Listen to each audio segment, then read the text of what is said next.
Gigi, kain. Nanalangin tayo, may hinihiling tayo, pakumbaba muna tayo sa harapan ng Panginoon. Hindi ka pa nagpupuri sa Kanya, hindi ka pa nagpumihingi. Pamugara.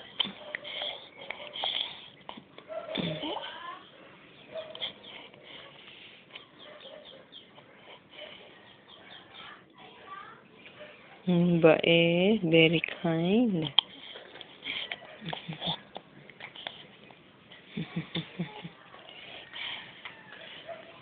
Ay.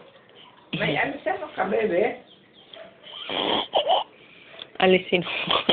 Nilagyan mo siya sa uli ni Mama. Naalisin ang sinok, ano? Tubig, tsaka yan.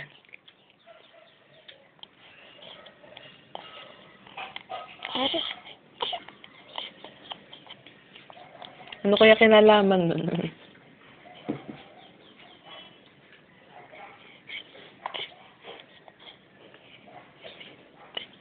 Dati pag pinainom mo ng tubig, wala yung sinok eh.